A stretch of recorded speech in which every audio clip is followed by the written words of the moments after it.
Are sanctions working? So are the sanctions trying to deter Russia from continuing the war in Ukraine, or is it just to try and put the Russian economy on their knees? Yeah, well, sanctions is not the same as having tanks and airplanes, okay? But they are working to the extent that, the Russian GDP is going to drop by 10 or 15% with the current sanctions. And remember, there are sanctions, there's also the export controls and stuff like that. And, the next round, if Europe really stops oil, and you can really stop oil being delivered, Russia, it can get another 10% down. So it's a tool in the toolkit. It's not definitive. What's definitive is tanks.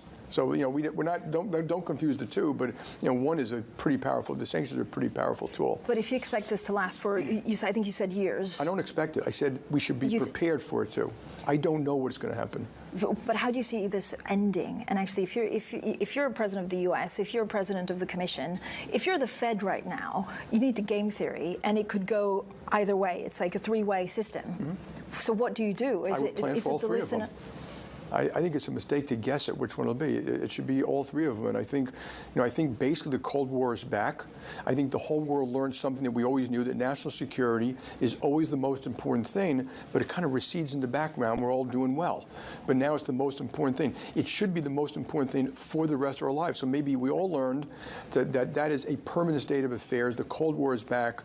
The allies have to coalesce, and not just for military purposes, but for global, economic, strategic investment purposes, so that we've got a safe world.